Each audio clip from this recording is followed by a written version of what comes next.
Please settle down. Pwede yung katabi mo, yung kasama mo, kaibigan mo. Sabihin mo ngayon sa kapitbahay mo ngayon, sabihin mo, huwag ka munang maingay. Focus muna tayo sa salita ng Panginoon. Bilang pag-aaral sa salita ng Panginoon, let us stand up. In Matthew 24:36 to 39. But concerning the day and hour, no one knows. Not even the angels of heaven, not even the Son, but the Father only. For as were the days of Noah, so will be the coming of the Son of Man. For as in those days, before the flood, they were eating, drinking, marrying, and giving in marriage, until the day when Noah entered the ark. And they were unaware until the flood came and swept them all away. So will be the coming of the Son of Man. Let us pray. Panginoon, help us to understand your word. Holy Spirit, speak to us that in the midst of crisis, O God, we find hope in your words, O God, because your word is alive and active, Panginoon God. Lord, let it be, O Diyos, na in these trying moments, in this hardest moment of our lives, maybe in economy, spiritually, financially, lahat ito, O Diyos, hayaan niyo po, Diyos, na ang iyong mga salita ang magpawi at mag-assure sa amin, O Diyos. Maraming salamat po. Gabayan niyo rin po ako, Diyos, na magsasalita. Hindi po makita, O Diyos, ang aking kahinaan. Itago niyo po ako, O Diyos, sa iyong kaluwalhatian. Panginoon, hayaan niyo po, Diyos, na mangusap ka. Huwag niyo po hayaan na kami ay uuwi na empty-handed. Lord, huwag po, Diyos. Hayaan niyo po, God, na kami po ay nandito, Diyos, not because of tradition, but because we love you, Jesus. Father, we thank you, God. We thank you. Holy Spirit, speak to us. It is my prayer. In the name of our Lord Jesus, everybody says, Amen and Amen. Palakpakan natin po, Diyos. Salamat po. Makapo na po tayo na. Allow me to borrow your 30 minutes because inurasan ko sa salamin, 30 minutes lang talaga ako. I will not take long about this message. Okay? My title for this morning is The Paradox of Christ's Return. The Paradox of Christ's Second Coming. Pastor, ano yung gawa-gawa ng salita? What is paradox? Paradox means it reveals a deeper underlying truth or complexity. So, ibig sabihin, paradox means, alam mo na, pero meron pa palang ilalalim yan. Okay? Alam mo na, nakikita mo na, pero meron pa palang mas by the in. That's what we call the paradox of the second coming. Paradox na muling pagbabalik ng ating Panginoon. Na before po ako, mga kapatid, magpatuloy, sino po dito ang nag-aasam sa muling pagbabalik ng Diyos? Say, ako yan, Pastor. Kasi kung hindi po kayo nag-aasam, maiwan kayo rito. Ha? Ano kayo? Mga Jehovah's Witnesses kayo? Okay? Wala pong maiiwan sa atin dito, mga kapatid. Sabihin mo sa iyo katabi, huwag kang magpaiwan. Sabihin mo sa katabi. Okay? The paradox of Christ's second coming. Now, let me introduce it to you. See at the next slide. Jesus, see, please settle down. Jesus did not compare His coming, ang kanyang muling pagbabalik, hindi ikinumpara ng Diyos sa giyera. Pastor, may giyera, may crisis po sa Iran at saka sa Israel. Okay? Jesus did not compare. Hindi ikinumpara ni Jesus ang kanyang muling pagbabalik sa giyera, sa famine, tagutom, or global collapse. Marami naman nag-iimpok dito ng gasolina. Okay? Marami na po nag-iimpok ng sardinas. Marami na po nag-iimpok ng kahit ano. But mga kapatid, let me tell you, hindi ikinumpara ng Diyos sa kanyang muling pagbabalik sa giyera, sa kagutom, sa kahirapan, sa collapse, global collapse, no. But again, it is a sign. Hello? Baka maliin niyo ako, ha? Disclaimer, it is a sign ng muling pagbabalik ng Diyos. Pero, kung meron mang isang pangyayari na naikumpara ng Diyos ang kanyang muling pagbabalik, okay, mga kapatid, balikan ko, nawala ko. Though it is a sign, but he compared it to a time when life seemed normal. Yung mga nagugulumihanan na may krisis, hindi pa po ito ang panahon ng muling pagbabalik. But again, it is a sign. It is a sign. Pero, inihambing ng Diyos ang kanyang muling pagbabalik when life seemed normal. Pastor, ang gulo. Pastor, ano ba dapat? Now, allow me. Many think that the second coming will happen when the world, as it at its worst, yung krisis, panahon na, magbabalik na si Jesus. But Jesus teaches us, it will happen when people think everything is fine. Pastor, elaborate mo. Alam niyo, bakit Jesus Christ mismo nagsabi, ang aking muling pagbabalik ay kahalintulad, comparable. In the time of Noah, ano ba ang time of Noah? When people were drinking, marrying, working, nagkakabit ng internet? Hindi totoo. Because that is like, that is a normal days. You are going to SM, having a date, going to school, going to work. Because we tend to look at our perspective is always war. Na kapag may war, eto na. But again, the paradox, the hidden truth is this. The coming of Jesus Christ is not on the worst day of the world, but when it is seen normal. Bakit, Pastor? Sige ate. Next slide. Because there is a danger, there is a trap of the word business as usual. Hello, gising pa ba lahat? Tingnan sa likod? Yes. Sayang yung mga hindi nakating ngayon. Nakapurma pa naman si Pastor Jeff. Hallelujah. Mas masikip yung dito, parang hindi ako nasanay. Parang naama ako eh. Kasi pag binuksan ko ito, masyadong buka. Kaya sinarado ko na lang. Hallelujah. Kung sino pang may intay dyan, susutin ko na next time. Hallelujah. Nagpa-practice na po ako dito. Nagpa-practice na ako sapagkat may vision ako na one day mag-i-aircon tayo dito. Hallelujah. Hindi na pinagpapawisan ng mga story nyo. Bakbak mga isoto pa! Hallelujah. Kahit mainit. Hallelujah. Praise the Lord. The trap of business as usual. Ano po ang danger ng business as usual? Ito ang normal days. Sige, at the next slide. What are the danger of business as usual? Jesus emphasized that in the last days is also in the time of normal days. Ano ba ang normal days? In the time of Noah, sa panahon ni Noah, sino po ang gumawa ng arka? Sino po? Moses. Moses, ha?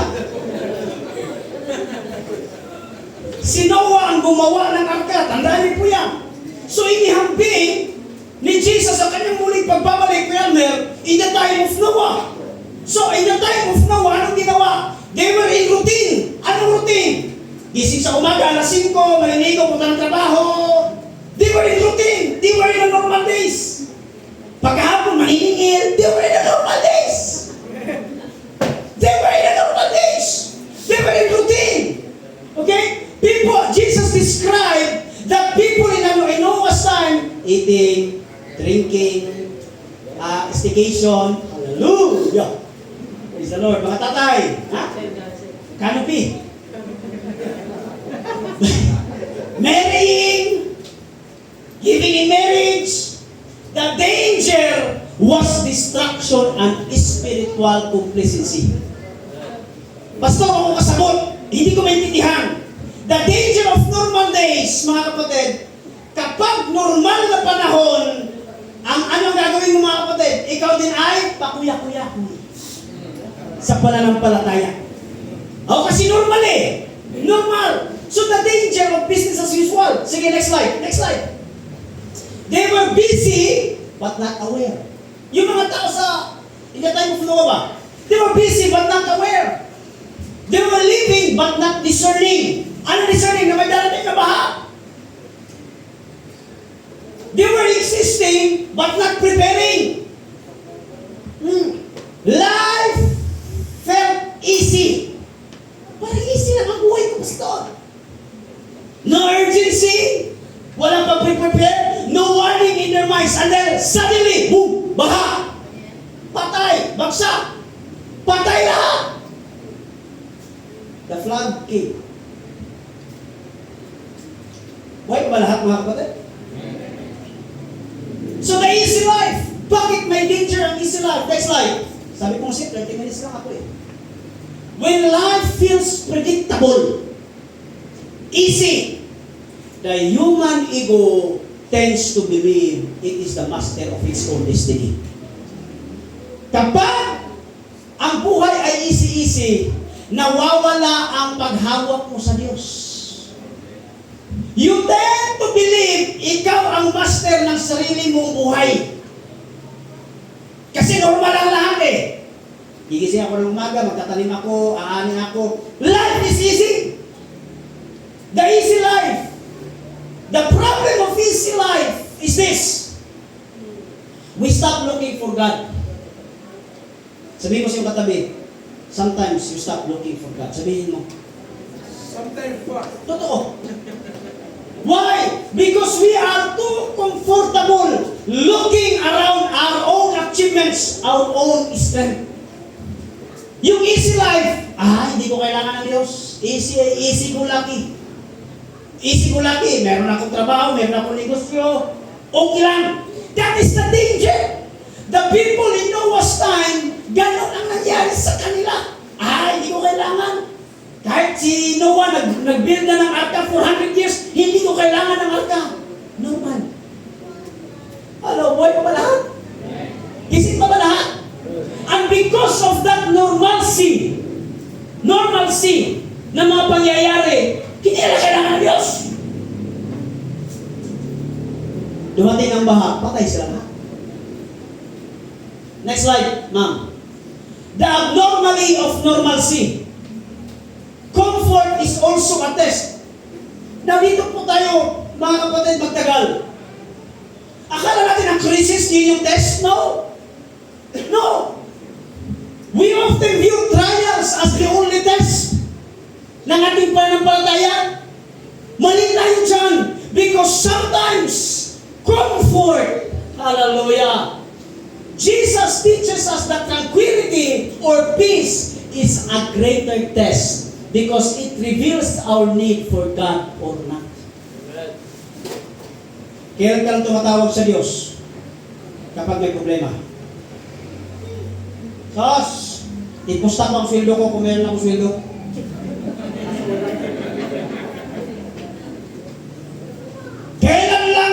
Kailan lang ikaw dinadago ka ng sarili mo, mga kapatid, sa panalangin kapag ang mahal mo sa buhay ay nasa pangangailangan, kapag ang mahal mo sa buhay ay nasa ospital, kapag ang mga mahal mo sa buhay ay nasa krisis. That's the only way na ikaw ay lalapit sa Diyos. But in a normal days, hindi ka na makadalaw, hindi ka na makadungaw sa simbahan.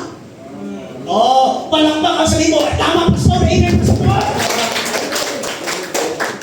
The danger sometimes is not on crisis. The danger is on the normal days because complacency is the enemy. Kailan na kayo nag-i-study? Kapag bukas ng exam.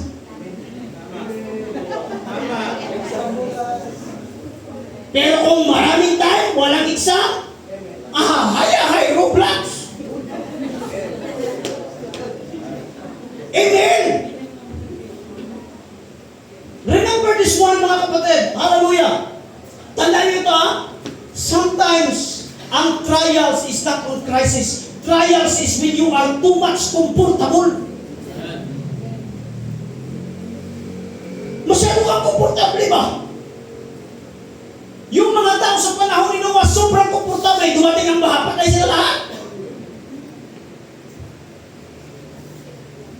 Hallelujah. Can I hear amen? Kailan ka lang dudungaw sa simbahan? Kapag may stage 4 cancer ka na may stroke ka na lahat.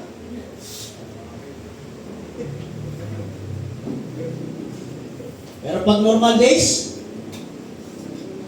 maganda ang sweldo mo. Dati, nung panahon na walang-wala ka, lumapit ka sa simbahan, lumapit ka sa Diyos. Pinakapi ka ng pastor. Si pastor pa nagpakapi sa'yo. Nung inoperan ka ng kape, naghanap ka pa ng buns. Nung inoperan ka ng buns, inoperan ka ng margarine, ayaw mo ng margarine, gusto mo ng mayonnaise, kapag nakuha mo. Pero ganun na kami mga pastor, kapagbigay kami mga pastor. Lumapit ka dito isang beses, inoperan ka ng pastor ng brewed coffee, gusto mo matcha? Ah, grabe ah! Gusto na kasi matcha ngayon eh. Green tea. So dahil ngayon, pinainom ka ng pastor, inoferan ka, nakapagkapi ka na lang, okay na lang. Nung ikaw ay pinagyaman na ng Diyos, kahit anino, hindi nakapasok sa simbahan. Sabihin mo nga sa iyong katabi, sabihin mo, kurutin mo, sabihin mo, huwag kang ganon.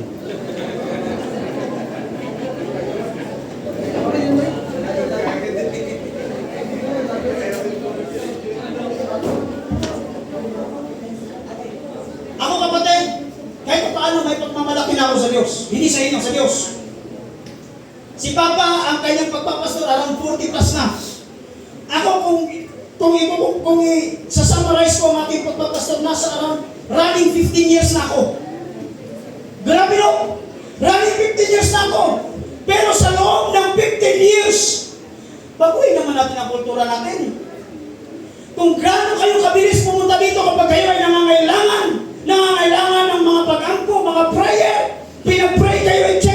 Dapat ganun kayo kabilis. Bakit nga ba pagdating sa problema, ang pastor ang lagi nakikita, pero pagpapala, ang kaibigan na ang nakikita?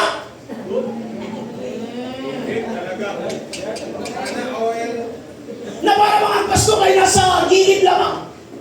Ang sarap pa yan pagdating na panahon may kakatang pastor! Hallelujah! Pastor! Na-promote ako, pastor! Pastor, halika, kapit tayo, pastor!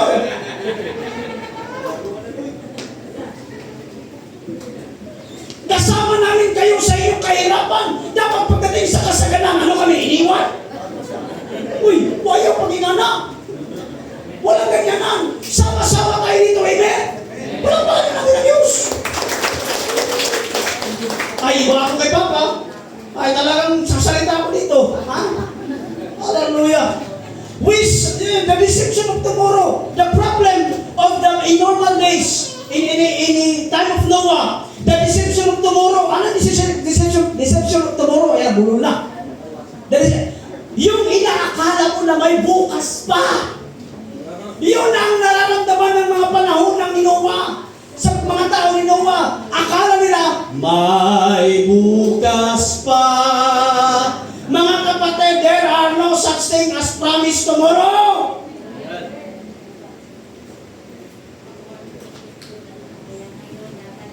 Kapatid, wala pong buklatin niyo ang Biblia.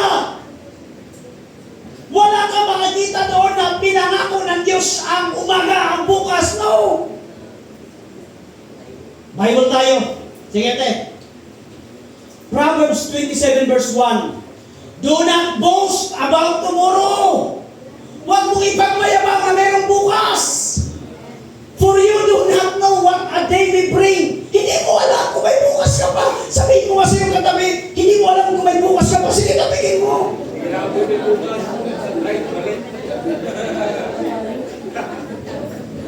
Maraming mga negosyante dito. Okay, dito, ito yung ating ito yung aking kakabitan. Okay, ito yung aking sasakyan na lalagyan ng ito yung kakabitan ko sa South Village, sa Indang. Ang dami yung plano. Plan is good.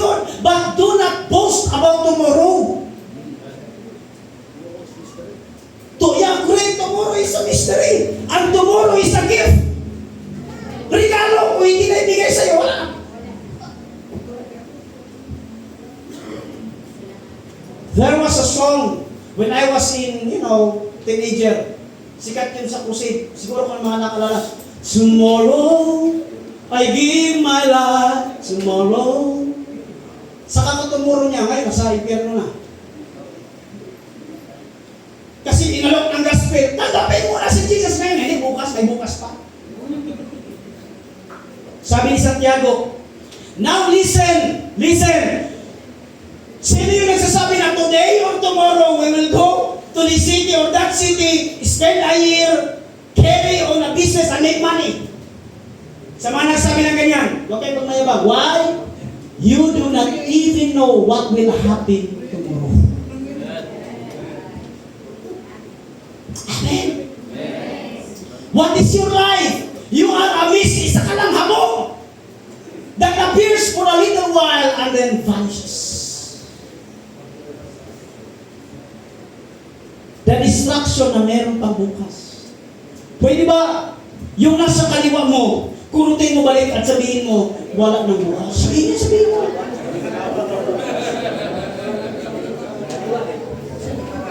Totoo, ang problema ng mga tao sa Noah's time, they were having Starbucks, Shuttle's Best. Shuttle's Best. They were looking for Noah habang si Noah ay nagpapanday at sasabihin ng mga tao, wala ka. May bukas pa yan, may bukas pa. What if tomorrow never comes? If tomorrow never comes. Sabi no? Next slide. Lapit ako tapos. The contrast. The crisis faith versus the constant faith. Many people find God only in the problems. Marami sa atin dito nakikita lamang ang Diyos kapag may problema. Next slide tayo. That is a self-centered faith. Bakit? Using God as what? Spare tire or extra tire rather than tagahawak ng manubela.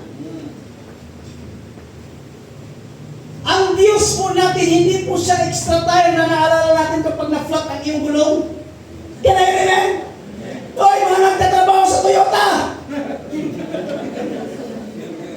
Totoo, di ba lahat ng mga brand new meron tinatawag na spare tire? Maalala mo lang yan kapag na-flatan ka, okay? Pero kapag hindi ka na-flatan, wala. Hawak-hawak mo manubela. Si Jesus Christ ay hindi spare tire. Jesus Christ must be the steering wheel of your life. Siya yung dapat nagmamaneho. Kaya ka nga nababangga kasi ikaw nagmamaneho. Kaya nga ikaw natutumba na rin-discuss siya kasi pinaalis mo na, hindi mo pa pinilisingan.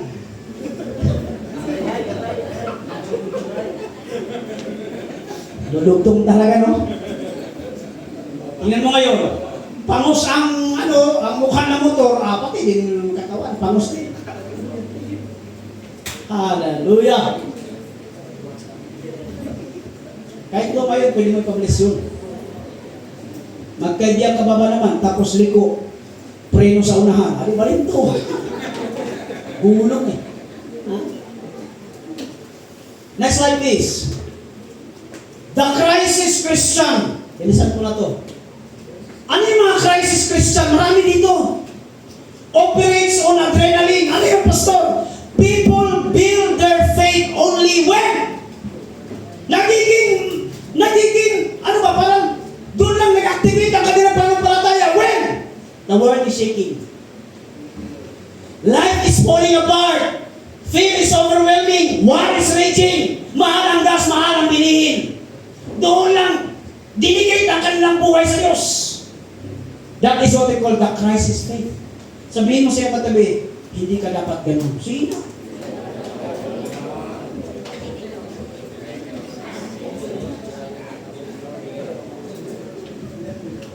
Paano ko nasabi?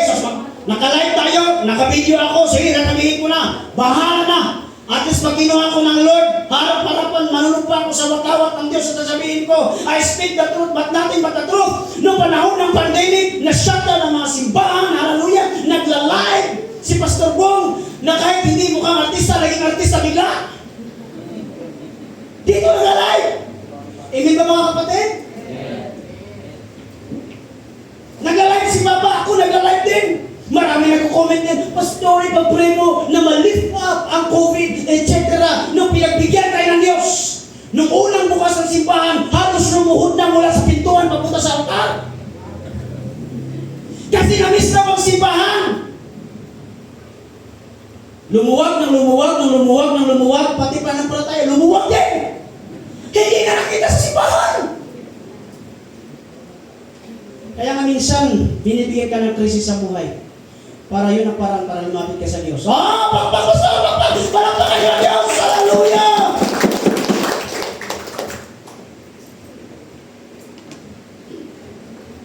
Kung kailan ka nagkaroon ng sakit, doon ka naging faithful sa Diyos. Kung saan, kung kailan ka nagkahiwalay ng jowa mo, doon ka mas lumapit sa Diyos. Kung saan ka nalugi, doon ka lumapit sa Diyos. Pero sa kasaganaan, kakaway-kaway lang dyan.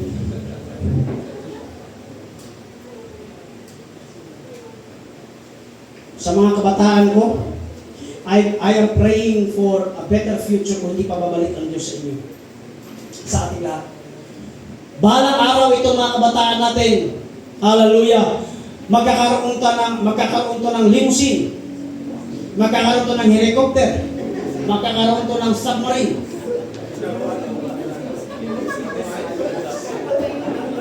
Nalilimos na pala. Ha? Balang araw, gano'n naman talaga eh. Gano'n naman talaga, itong mga kabataan natin, mataas ang kanilang, kanilang hope na one day may elevate ang kanilang kahirapan. That's God. At pag dumating ang panahon, mga kapatid, hallelujah, na kayo ay nakasakay na sa mga sasakyan, at nakita niyo si Pastor Tito, pinitipan niyo lang, bubutasan ko ang mga gulong nito. Mark my words. Tapos binibiro-biro yung motor ko, Pastor, lagyan mo na ng sidecar yung sa motor mo.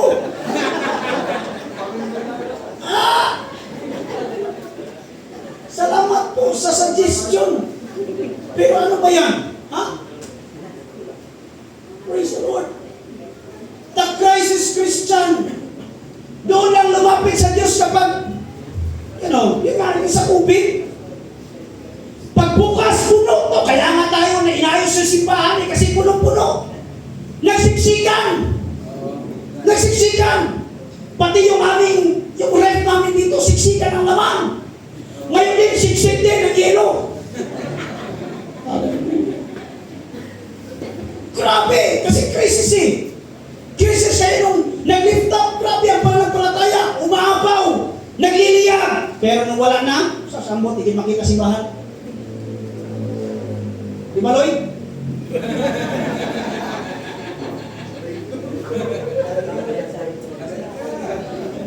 Ano sunod? Next slide. But when life becomes what? Stable? Comfortable? Uneasy? Nung time na wala na, kung hapsay na ba? They become what? Spiritually asleep. Prayerless. Worshipless. Fellowshipless. Disconnected. Cashless. Oh, totoo. Nasa ATM na kasi pa. Lahat. Nung wala nang crisis, wala na yung mga pag-ampo, wala nang prayer, wala nang fellowship, wala nang worship. Maraming sabi, Pastor, naka-live naman kayo. Naka-live, ang bahay mo, Capitol Hills lang, tapos nanonood ka sa live. Abroad ka. Sabihin mo nga sa katabi mo, sabihin mo sa katabi mo, huwag kang ganyan.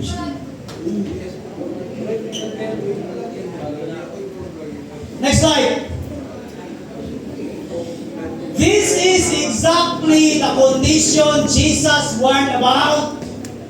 Because the second coming will not happen when people are desperate. Ang mga tao desperado ba? Ay, Lord, tulong! Lord, that is not the sign of second coming. It will happen when people are comfortable and unaware. Nakikinig pa ba ang lahat?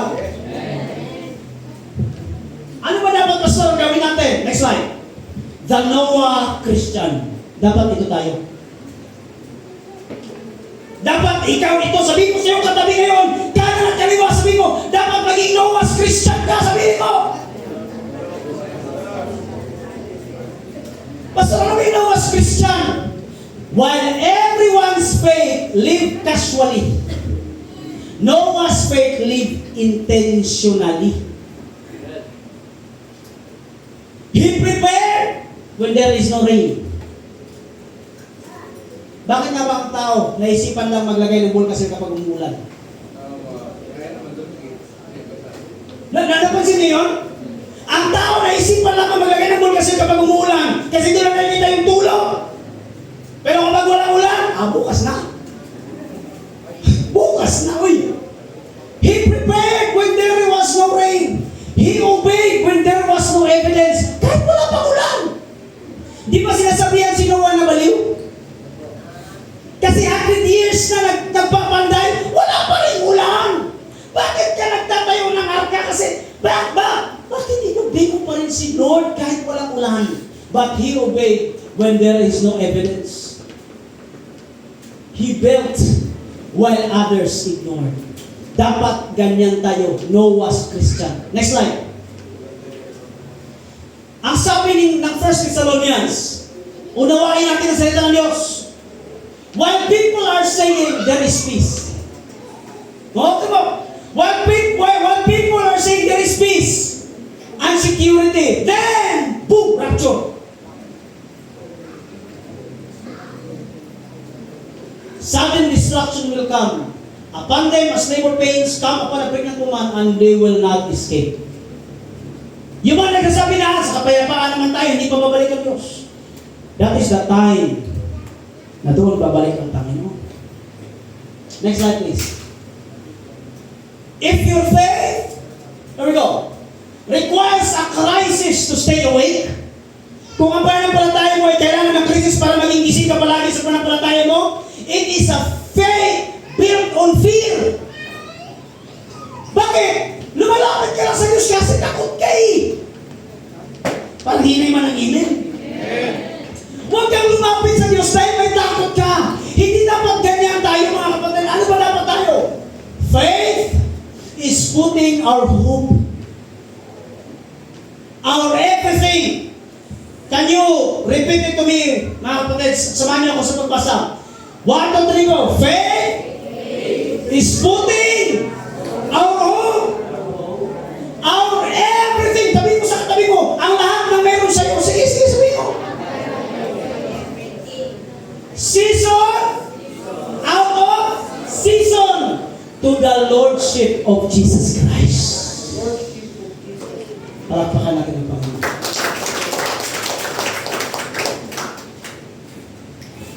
Krisis, walang krisis, mura ang gas, mahal ang gas, may gyera o walang gyera. Dapat ibigay natin ang buong pag-asa sa Lordship ng ating Panginoong Hesus. Amen. Last slide. Comfort. Saan si JP? Sabi ko sa'yo, isa ako eh. Comfort. Na-post ko lang sa Facebook. Comfort is the most dangerous climate for the soul. Why? Because it is in the virtue of war we look for a Savior, but in peace we look for a mirror. Paliwanag mo, Pastor. Kapag may gera, doon ka lang tumatawag sa Diyos. Pero kapag kapayapaan, tumitingin ka sa mirror. Ano ang nakikita mo sa mirror? Sarili mo.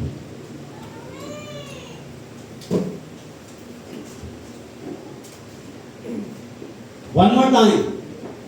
Pag dumating ang comfort, yan ang pinakadelikado sa buhay natin. Bakit, Pastor? Hindi ba gusto ni Lord ang comfortable? Ang mensahe ay napakaklaro. May gera, walang gera, may krisis, walang krisis.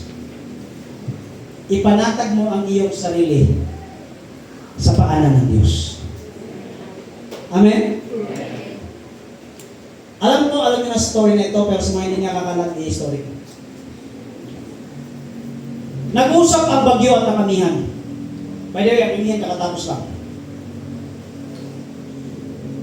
Sabi ng bagyo sa amihan, amihan! Nakita mo yung unggoy na nakakapit sa kahoy?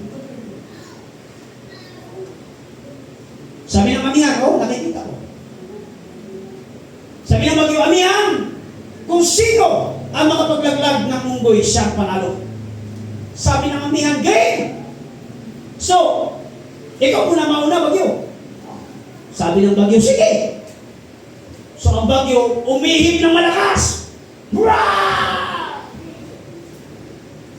So, yung unggoy, kasi bagyo, yung unggoy kumapit sa sanga, pati ang buntot, pinulupot, pati ang ipin, kinagat na sa sanga, para hindi malaglag. Grabe! Grabe ang hawak ng unggoy ba? Ala, sinalamin po, grabe lang sa bagyo. Lumipas ang bagyo. Yung unggoy na natiling nakakapit sa sanga.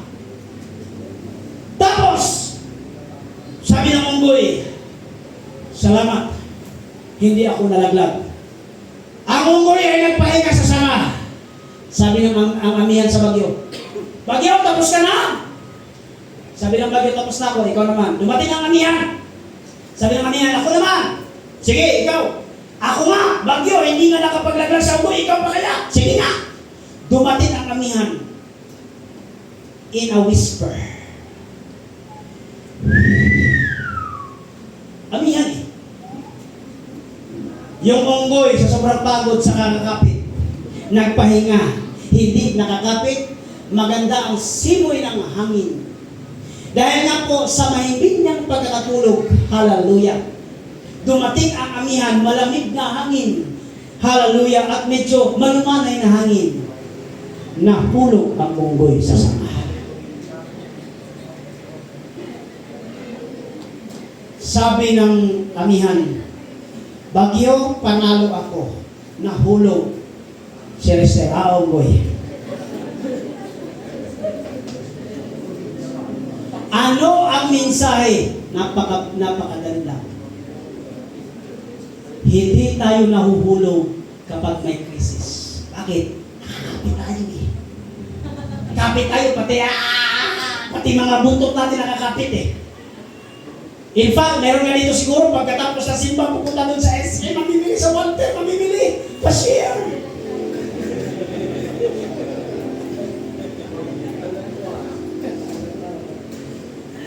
Minsan ganyan tayo. Kapit tala! Pero kapag relax, pag walang krisis, hay, kuya, koy! Dahil sa iyong ka-relax, doon ka nahulog. Amen. The message is very simple. It is not about the crisis, it's not about the simplicity of life. We need to prepare our faith season out of season. Hello, amen? Mga kapatid, sa akin pagtatapos. The message for you and for me today is this. Huwag kang mag-antay na may krisis o hindi. Prepare your hearts. Prepare your faith na laging salubungin ang ating Diyos. Anumang araw, anumang oras. Hello, amen? Huwag tayo masyadong komportable. Lagi po tayong magbantay sa ating pananampalataya. In this crisis time, tuloy ang buhay. Sabihin mo kasi yung katabi, sabihin mo, bago ko manalangin, sabihin mo, tuloy ang buhay. Why? Because our hope is a living hope, and His name is Jesus Christ. Sino po dito magtataas ng kamay at sasabihin, buhay ang kanyang pag-asa kay Kristo, itaas ang kamay. See? Tuloy ang buhay. Tuloy ang buhay. Tuloy ang buhay. Praise the Lord. Tuloy ang buhay. Why? Because ang ating pag-asa ay hindi po sa mga sundalo, hindi po sa presidente, hindi po sa mga hari. Ang ating pag-asa ay sa ating Panginoong Hesus Kristo. Lahat tayo kamay. Let us